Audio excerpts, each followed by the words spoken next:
may patama din or diretso din, bullseye din sa edukasyon. Sabi niya, sabihan mo si Paulo na okay lang ako. At huwag siyang pumunta dito hanggang hindi matapos ang eleksyon at maging congressman siya ng 1st District ng Davao City.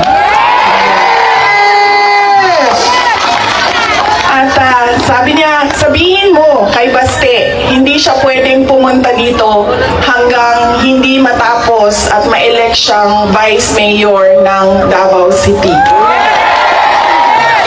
Ito ang pinakamatindi dahil pinagtatawanan namin siya sa group chat namin. Kaming magkakapatid apat, meron kaming group chat. Dahil ang sinabi niya kay Veronica, sabi niya, sabihin mo kay Kitty, hindi siya pwedeng bumisita dito hanggang hindi siya abogado.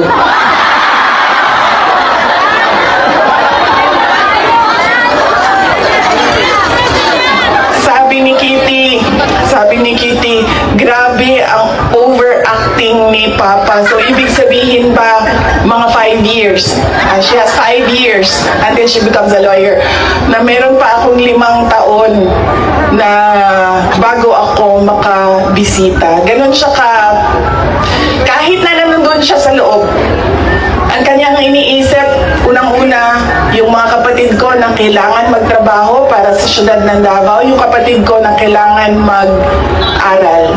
Yun pa rin ang iniisip niya.